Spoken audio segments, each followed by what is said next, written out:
All right. Good morning, everybody. I'm going to go ahead and get started because no one likes to watch these recordings and wait for 30 seconds while everybody gets on later on. So we'll get started after I take a sip right here. Josue and I are doing leg day together today. So I am sipping on a little bit of gentle pre-workout, just 150 milligrams of caffeine, not too much. I hope everybody's doing well.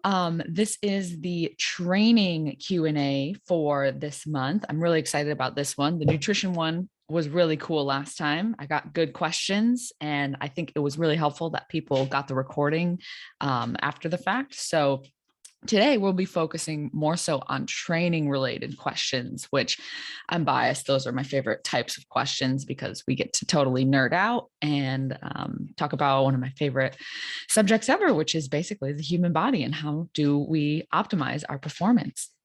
So I got a few different questions throughout the week. Some of them I'm going to use more of the organic questions that just popped up in some of my check-ins that weren't necessarily sent to me for the purpose of this video, but I will keep you anonymous. I don't want to rat anyone out because even though they're asking very, very good questions, keep asking me questions, guys, because I do use them in these Q&As. So let's get started. So first, I want to address some questions about RPE or RIR, okay? So RPE is rate of perceived exertion. RIR is repetitions in reserve. So I have a lot of questions about these measurements throughout the weeks because I use it very often to assign a certain intensity to a client's workout. So RPE is this scale from 0 to 10. 0 is absolutely no exertion. It's equivalent to you just laying in bed, existing, not exerted at all. 10 is the equivalent to a maximal effort lift. If you can picture that, it's you having a barbell on your back and you do 1 repetition or you do 5 repetitions. And at the end of that set, you cannot possibly do 1 more repetition. RPE 10 is elusive. Very few of us have ever actually been to RPE 10. I've probably only been there a handful of times in, the setting of a competition. It's not necessary to get to RPE 10, which is why you will very rarely ever see me prescribe it to you on your workouts. Sometimes we'll do testing days and we'll do 3 rep maxes or 5 rep maxes. And then I really do want you to push yourself, maybe RPE 9.5, RPE 10 if you're safe and you have a spotter and if you're skilled in the movement at hand. If you're new to a movement, you haven't really been practicing it for more than a couple of months, there's really no reason to do RPE 10. We just need to work on the skill. So you'll see me prescribe RPEs usually from RPE 6, which equates to light intensity to moderate intensity, right? It's kind of just over the hump of 5. So RPE 6 to about RPE 8, 8.5. For some of the accessory work, I will go a little bit higher to RPE 9 or 9.5 to try and get you to burn out some of the simpler movements like a bicep curl, something that's very, very low risk and controlled, a tricep extension, a leg extension. And one reason I do that is because there's a lot of science coming out behind RPE and RIR. They're inversely related. So if you have RPE 6, you theoretically should have about 4-ish repetitions left in the tank, right? So you stopped your set, you're thinking to yourself, how many more reps could I have done with that weight? Well, about 4 reps. Well, that's good because I was at RPE 6. If you do a set and you're at RPE 9 and you're like, well, how many reps could I have gotten at the end of that set? It should be only about 1. If it's anything more than that, you have not reached RPE 9, right? You have not achieved the prescribed RPE. So what I was about to talk about is when you're doing isolation movements or your accessory movements, things that aren't necessarily your compounds like back squat, deadlift, bench press, any Olympic movements. If you're just doing some hypertrophy work at the end of your workout and you're just trying to get a pump and your goal is muscle growth, science has shown that you want to get to the higher end of your RPE range to really see optimal optimal adaptations, in response to those sets. So something like a bicep curl, something like, lateral shoulder raises, calf raises for me.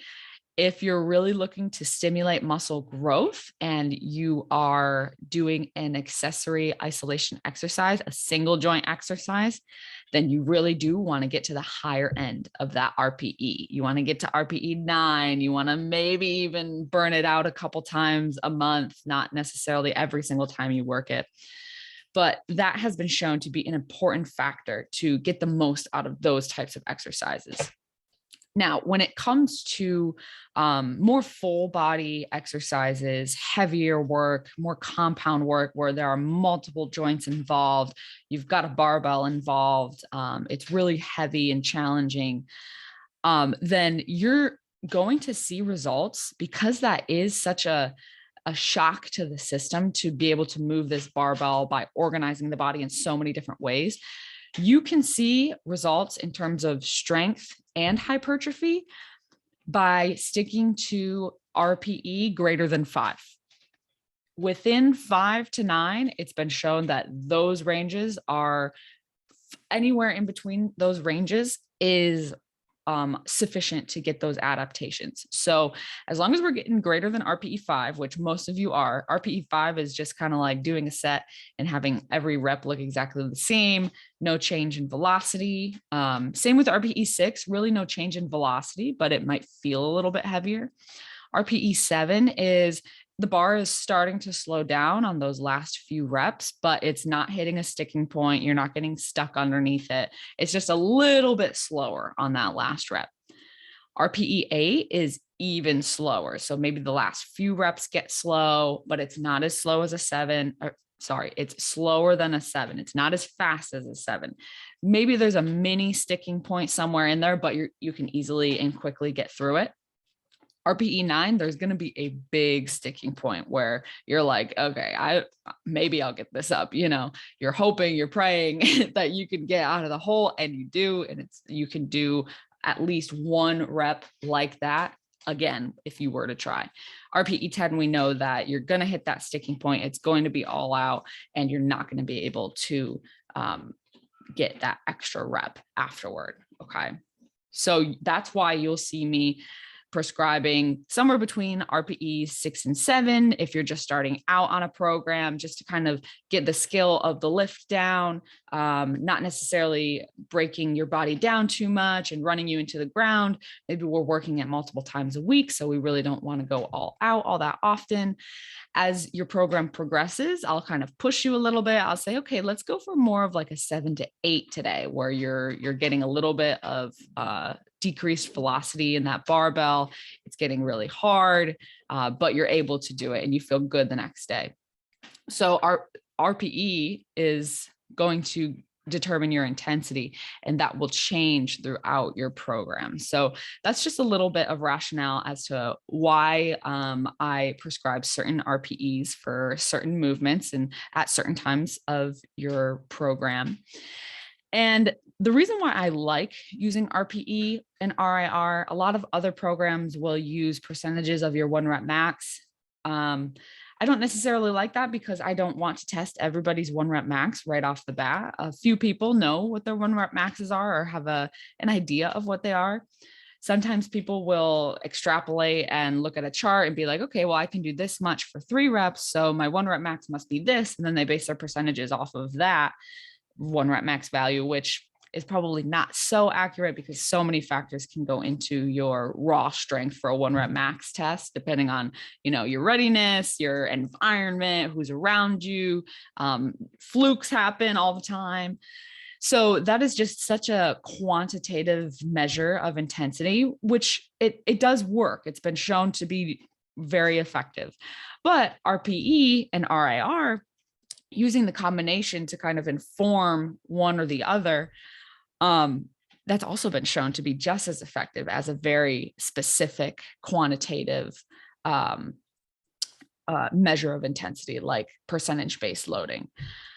So the advantage is that RPE has this qualitative, like perceived aspect of intensity, because if I'm lifting 135, some days it's going to feel super duper heavy because I didn't sleep or I didn't eat well, or I'm training at a weird time of day or what have you. So maybe I don't do 135 because I'm supposed to be doing RPE 7 and it's feeling like an RPE 8 today. So I'm going to drop my weight a little bit and then I'm going to achieve the stimulus, which is RPE 7, which is just a slight slowdown in my bar velocity, reaching light to moderate intensity. So you can't really do that with percentage-based loading. So that's why I really like RPE and RIR. I'm going to leave it at that. There's a lot more that we can dive into with those measurements, but we have a few other questions to get to. So next one, let's do this one. This is funny. Why do you have me doing all this weird stuff during my warm-up? That's the question. I've been talking about warm-ups to a couple of different people this week, so I really like this one. So I'm assuming some of my my warm-up circuits, I try to include a little bit of like more rehab-based exercises, depending on what the person needs. I'll definitely put a lot of body weight work in there just because I think it's super valuable. It's super easy because you don't need any equipment. You just need open space in your gym. So it's very simple and doable and quick setup. Two, I like to explore certain movements that you can't replicate with a dumbbell or with a machine or anything like that. I like to do crawls with people. I like to have them in quadruped. I like to have them doing reverse Nordics to get their quads stretched out, but also get the quads to contract. A lot of core work to get the spine feeling really good before a day of deadlifts, for example. So I do a lot of exercises that aren't necessarily like too common. In my world, they're very common, you know, in the physical therapy world and the functional training world, they're pretty common. And I like to keep people on their toes and switch it up with those types of body weight movements.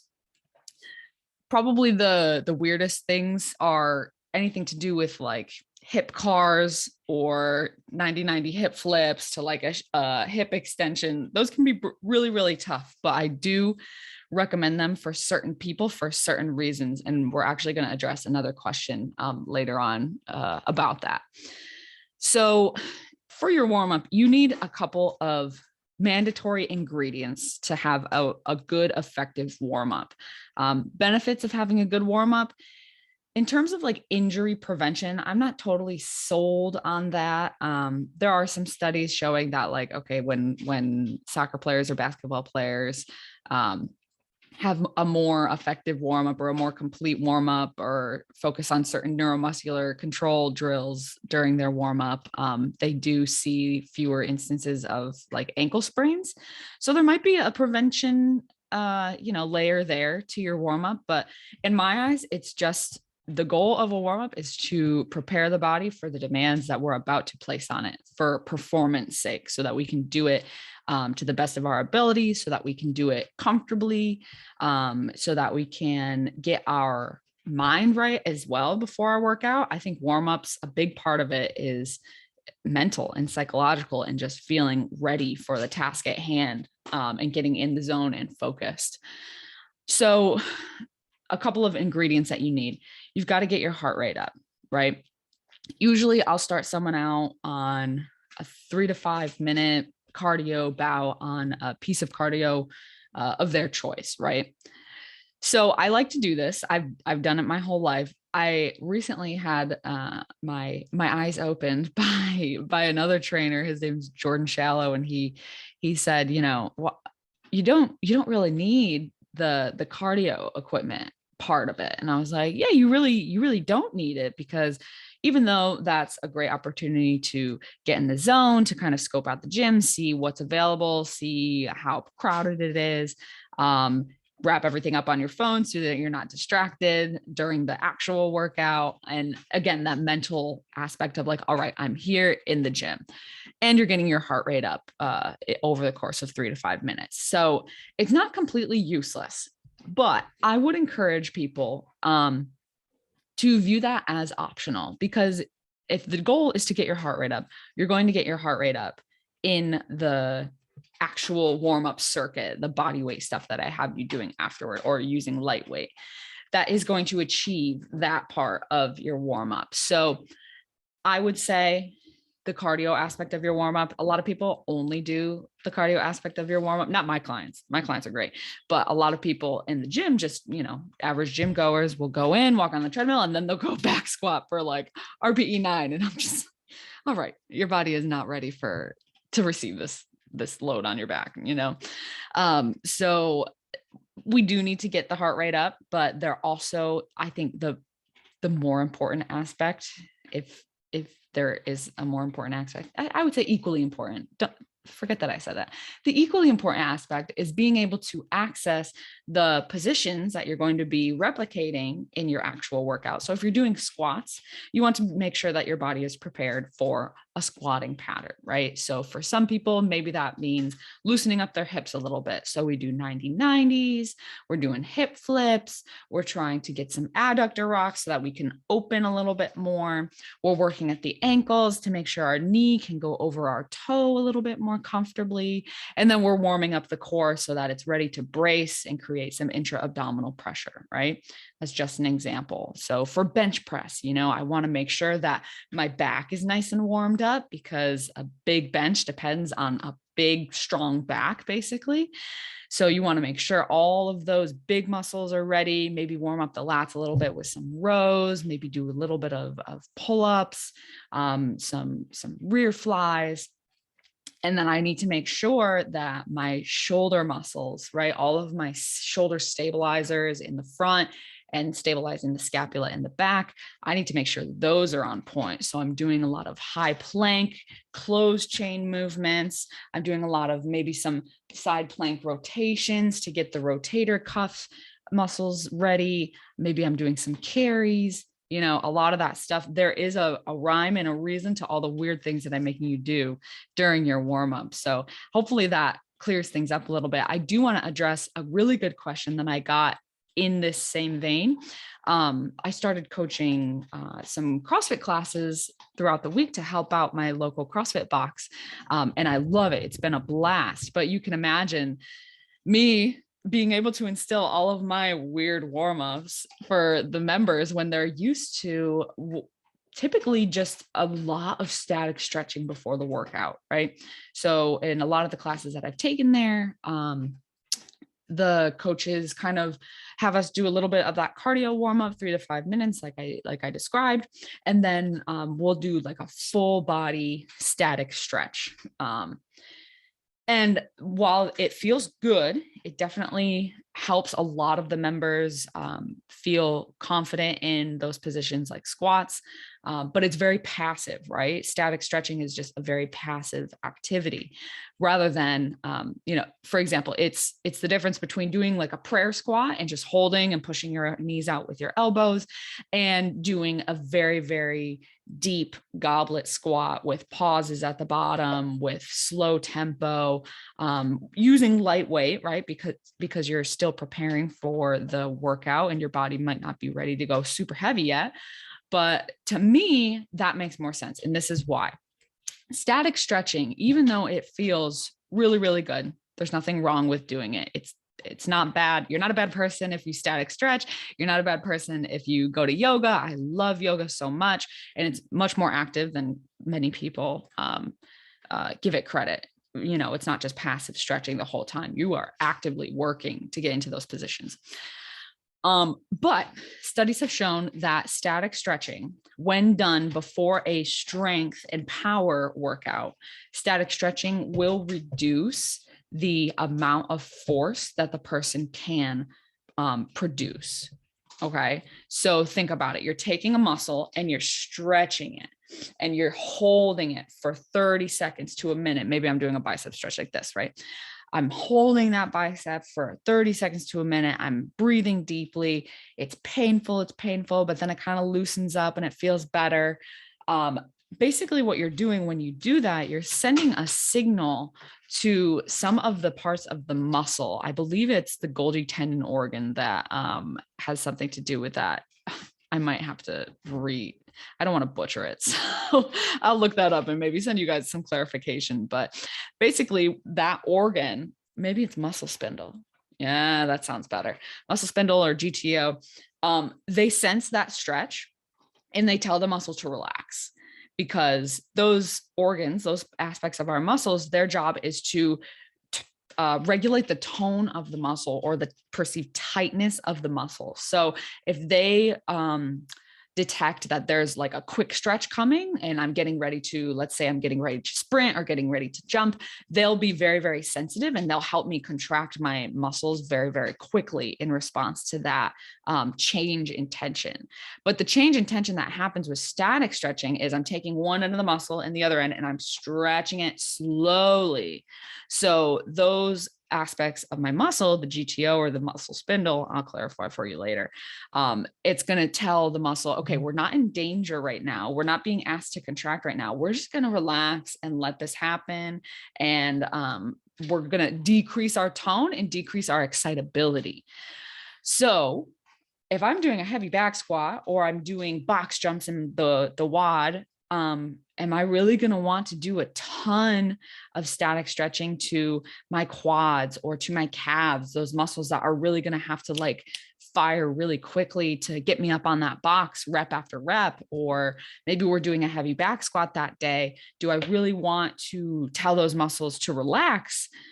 Not necessarily. I want to get them ready to work out and I want to be able to access the position of a deep squat, but I can do that in a much more efficient way that will facilitate force production and power output rather than inhibit it, right? So like I said, an example would be, let me just get into a deep squat, load it by holding a kettlebell, practice getting out of that deep squat and coming back in, pulling myself down super slow and pausing at the bottom and letting myself kind of relax. Maybe I'm in my 90-90 hip flip because I've got tightness on one side and I'm doing active hip internal rotation to get those muscles to fire and get ready.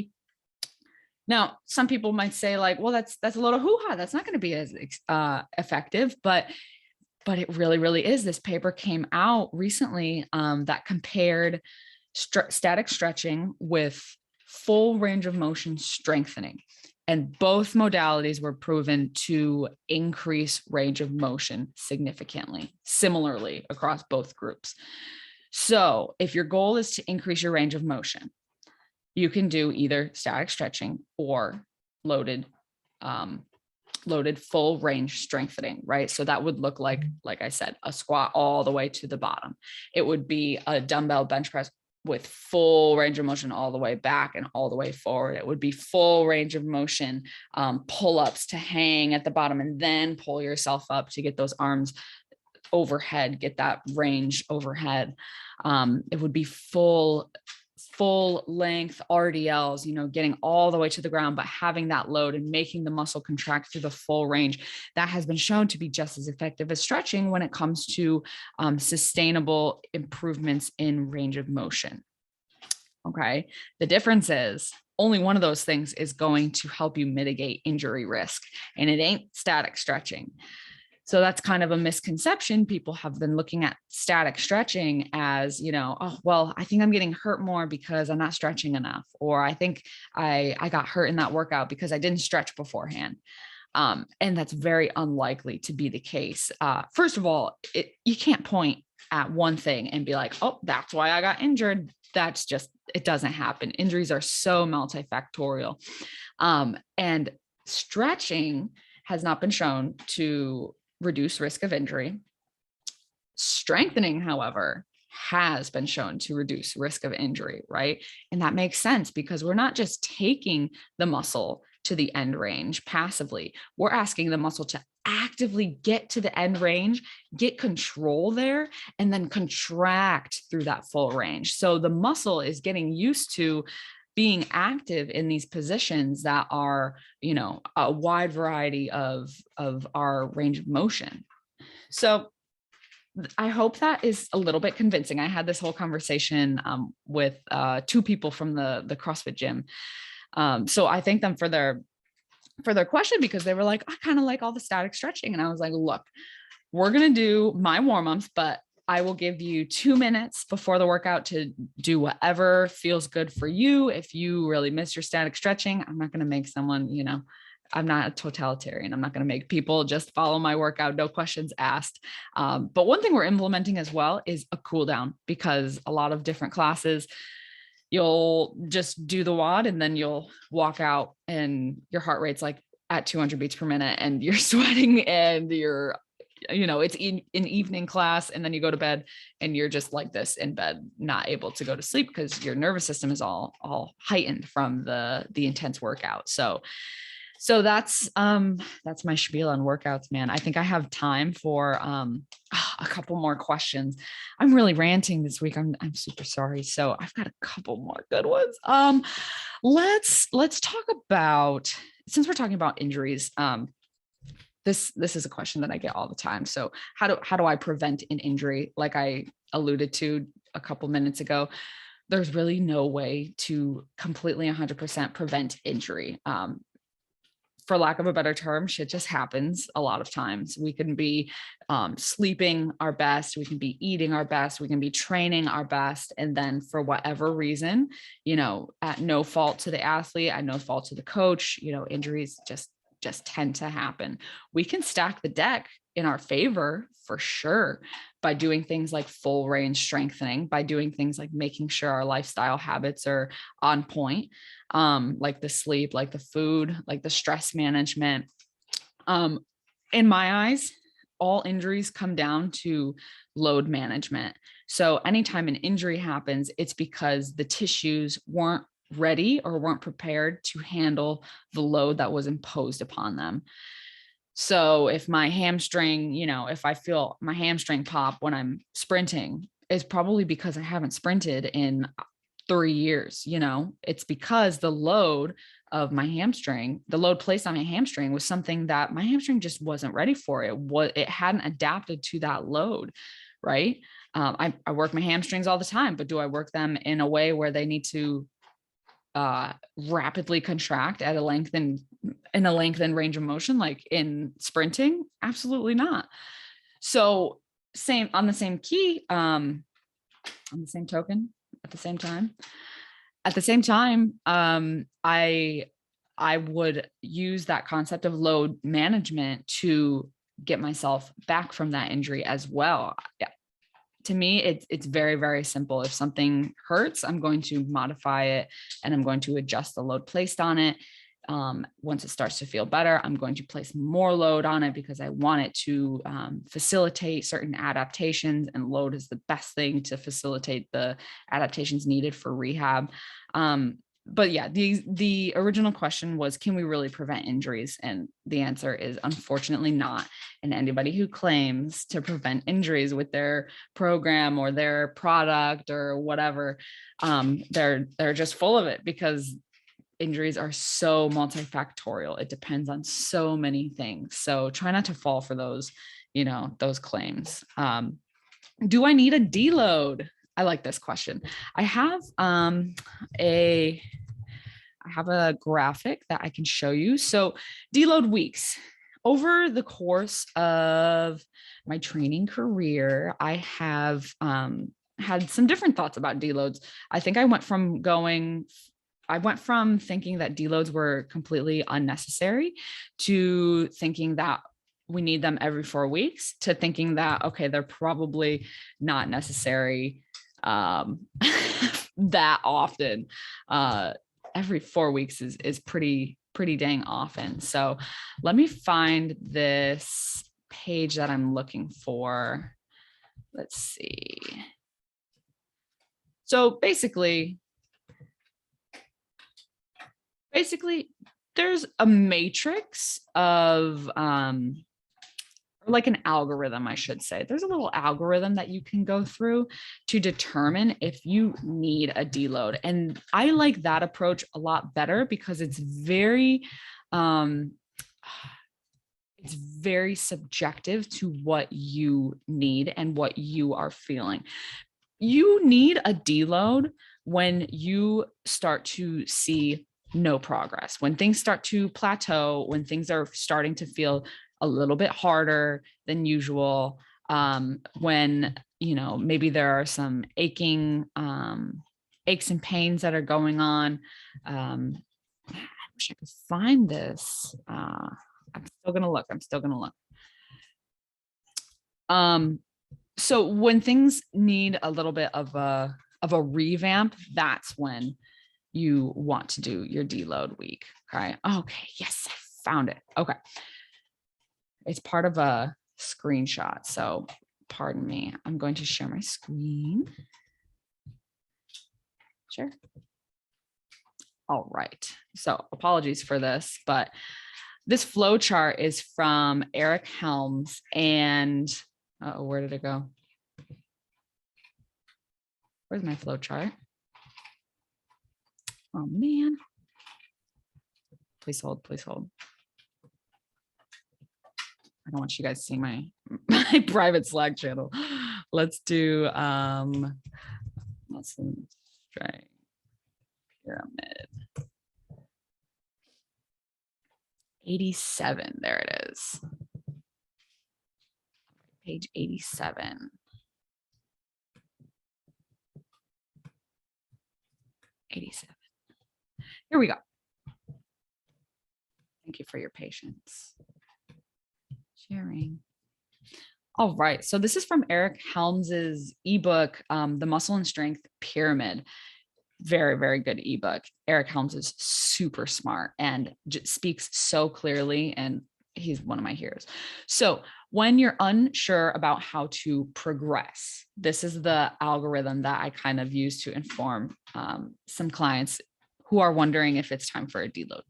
Are you plateaued? That means in terms of your performance, are you not really hitting heavier weights? Are things not really changing? Are you feeling some sort of, you know, boredom when you get to the gym? Are you plateaued? No. Then keep doing it.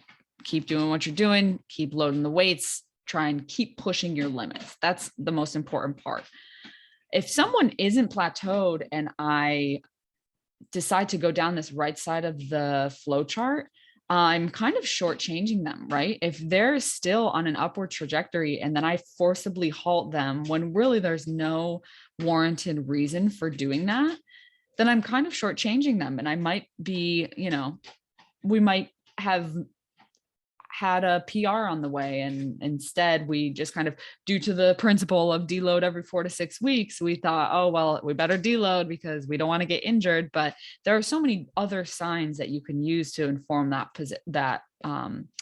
decision, right? So are you plateaued? No. Well, then don't change anything. If you are plateaued, is the answer no to any of the following? So now we're addressing a lot of those other factors that can play into it. Are you sleeping 8 or more hours? Are you in an energy surplus, which would be necessary if you are plateaued?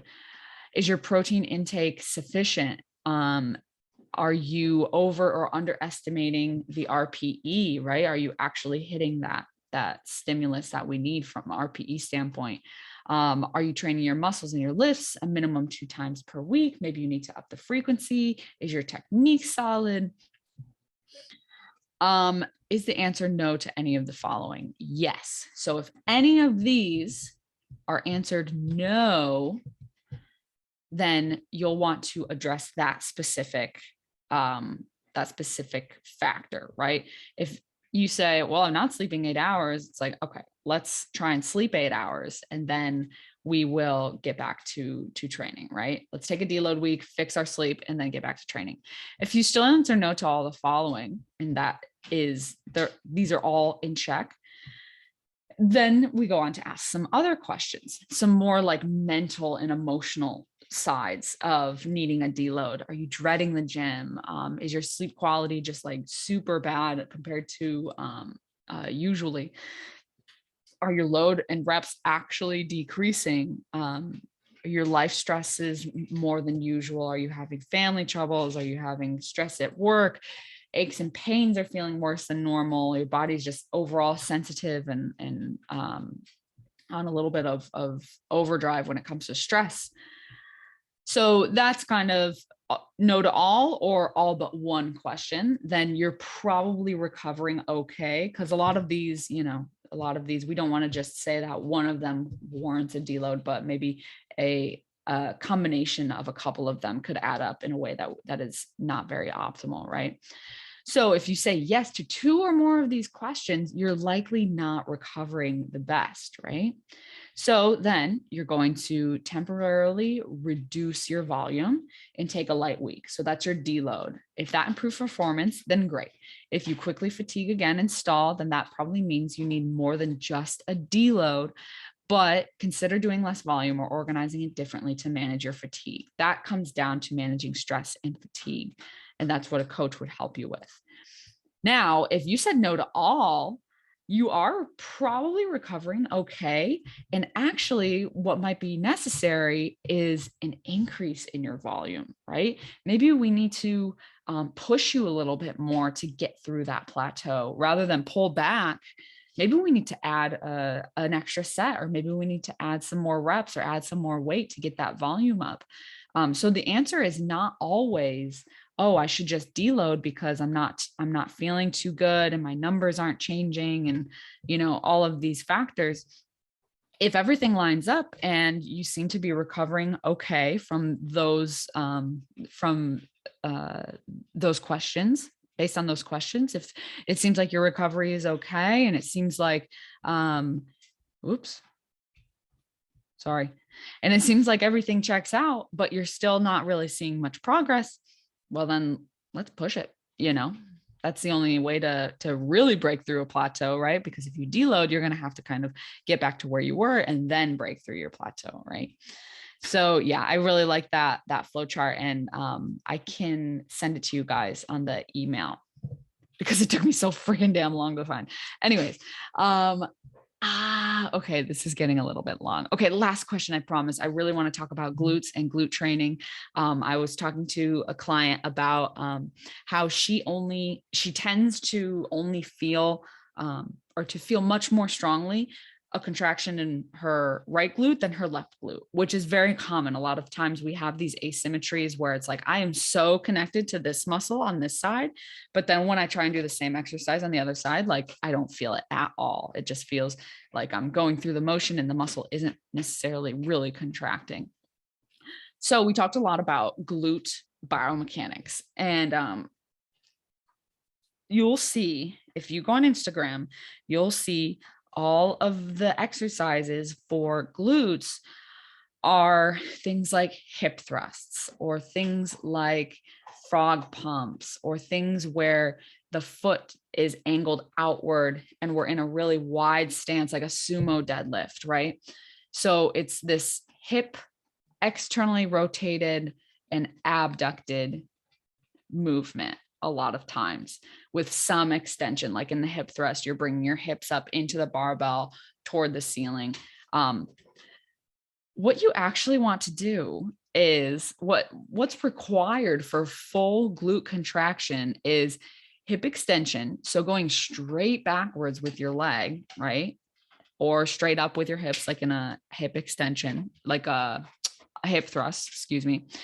You need hip extension. You also need internal rotation at the hip. So rather than your feet pointing outward, we actually want to be as neutral as possible and maybe even a little internal rotation for some of those exercises. Now, do I want you pigeon-toed when you're doing your hip thrusters? No. I don't think that's necessary. But if you were doing a single leg movement, maybe with a cable, which I don't normally prescribe, but we can talk about that later.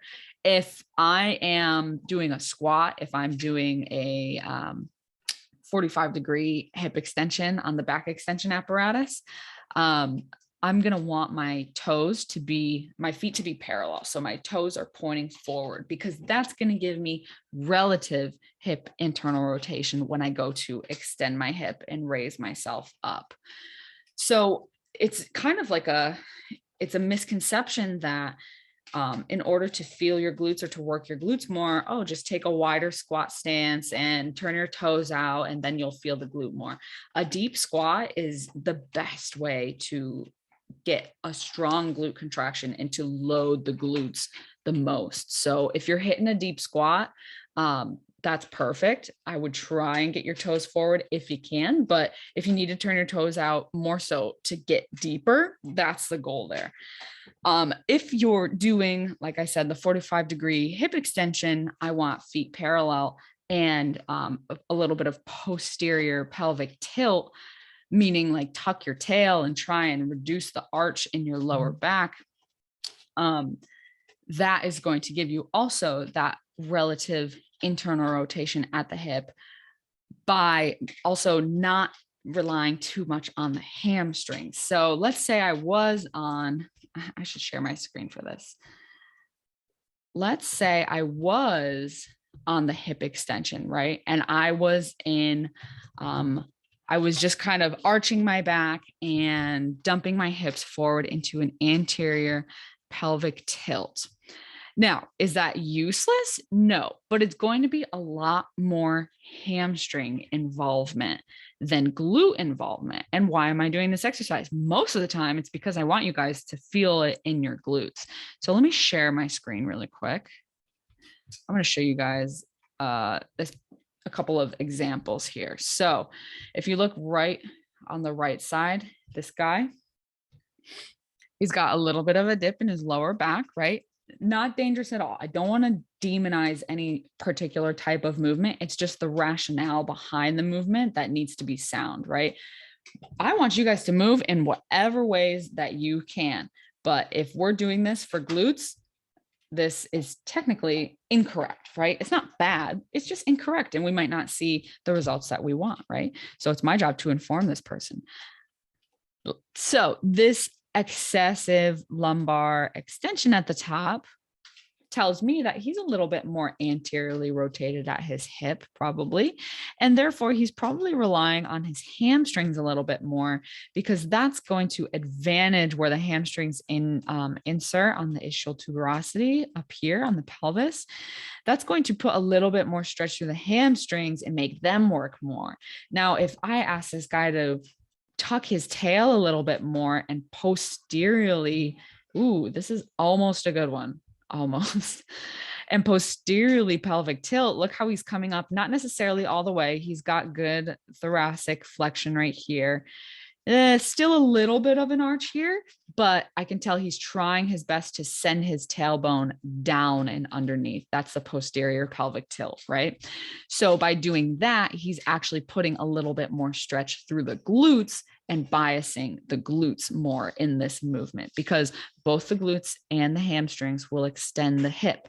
So when you're doing your hip thrusts, try and make it so that the glute is extending the hip instead of the hamstrings. And when you're doing this exercise, make sure the glute is extending the hip rather than the hamstring.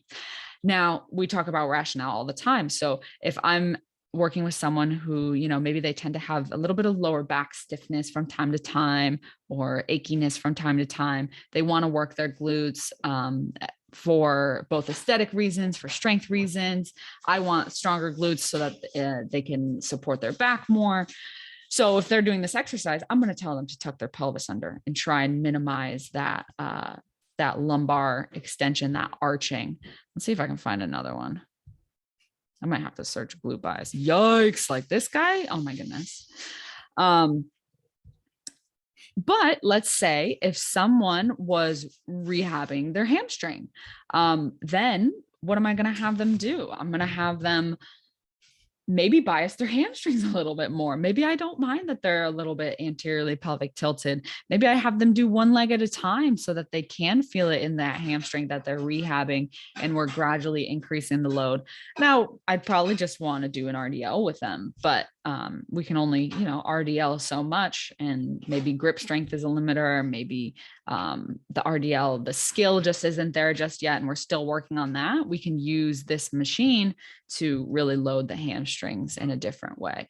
All right, I want to find just one more good one. This one is okay, but he's still extended right here. He's flexed through here. That's cool. He's probably feeling it in the right spot, honestly. Minorly extended. That could just be a tissue thing too. It looks like extension because his glutes are larger, but that's really what we want for that 45-degree hip extension. And then the last thing I was going to say for glute training, on the note of that internal rotation requirement, right? At the bottom of the squat, at the top of the hip extension, we need those femurs to be relatively internally rotated in the hip socket. So what we're working on, me and this particular client, we're going to try and get her internal hip rotation back up to speed. Let's do shin box. We're going to get that back up to speed so that she can feel more comfortable at the bottom of her squats and at the top of her hip thrust, so that hopefully eventually she can start to feel that glute working a little bit more because it's got that internal rotation that it needs. Dude, Yahoo Images is the worst. So this is the best picture I have of a shin box. So this back hip right here, you guys have probably, nearly all of you, done this movement if you're working with me.